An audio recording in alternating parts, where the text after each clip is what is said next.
Hello everyone, welcome to my channel. In today's tutorial, we'll be learning how to make a free gown with a cowl neckline and a snatched waist. If it's something you're interested in, then let's get started.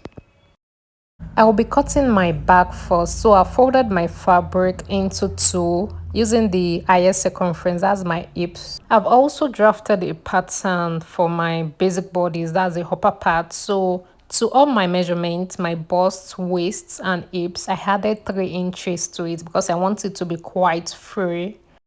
What I'm going to do is to just place the pattern paper on my fabric and trace out my bodies.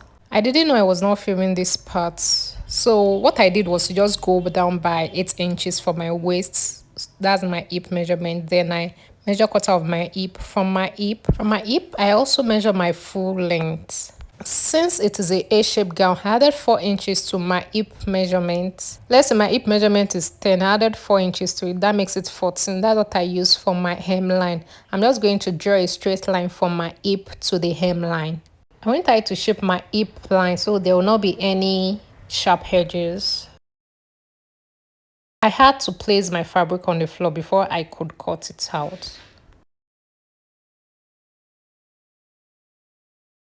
To cut out my front, I will be using the same pattern paper. What I did was to slash open my chest line. Just make sure you don't cut it off entirely. I did that, so I had to use a paper tape on it. So I'll be bringing another pattern paper. I'll place the drafted bodies on the extra pattern paper. I've gone ahead to tape the bodies on the extra pattern paper. Depending on how deep you want your neckline to be, that's how wide you open the slashed line. So for me, I did 7 inches, but after sewing it, I realized it wasn't enough. So if you want to do yours, you can go ahead and do like 8 or 10. On that marked points, I'm going to rule a straight line. So this is my new neckline. After you've done this, you can go ahead and cut out your pattern paper, but for me, I'll be cutting my facing with it. So I'm going to fold the remaining pattern paper underneath the bodies to cut out my pattern paper.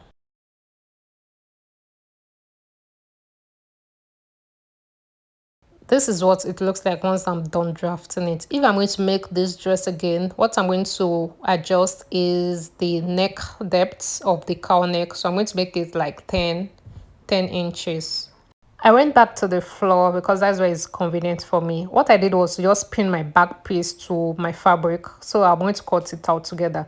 And also for my pattern, my armhole, my armhole part, I pinned it, I placed it exactly on my armhole on the back.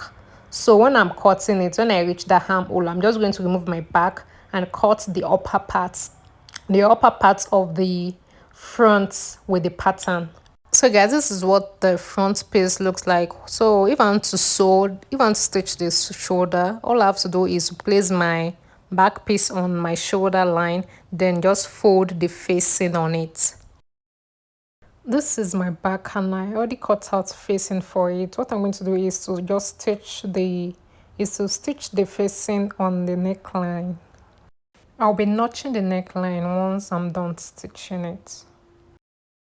I will also top stitch the neckline to avoid it from removing or showing when I wear it. I'm going to join both front and back shoulder together.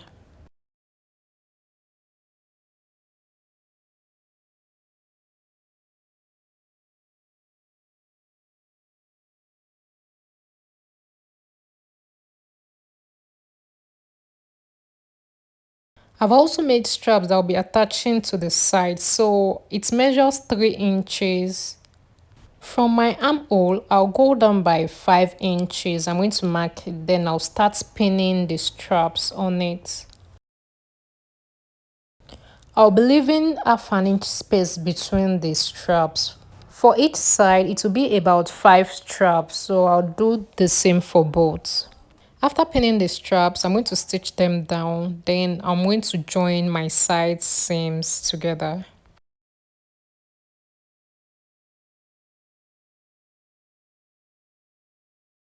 Next I'm going to do is to cut my sleeve. I've already folded it into 4 parts.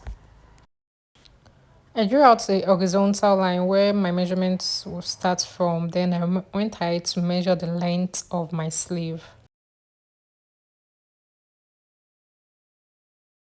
From the horizontal line, I went down by 3 inches. Then I marked half of my armhole opening. From that point, I connected it with a slant line to my sleeve hem. Next I'm going to do is to draw a curved line to that 3 inches I went down with. After that, I'll go ahead and cut out my sleeve. Then I'm going to stitch it and attach it to my gown. So guys, this is what it looks like once I was done making it. I actually made the rope for the lacing. If I was to make this gown again, what I would have done differently was to make sure the neckline goes deeper than that, maybe 10 inches. And I will also go for a thicker fabric because this fabric was quite light. So this is what the back looks like. Thank you for watching. Please don't forget to like, share and subscribe. Bye.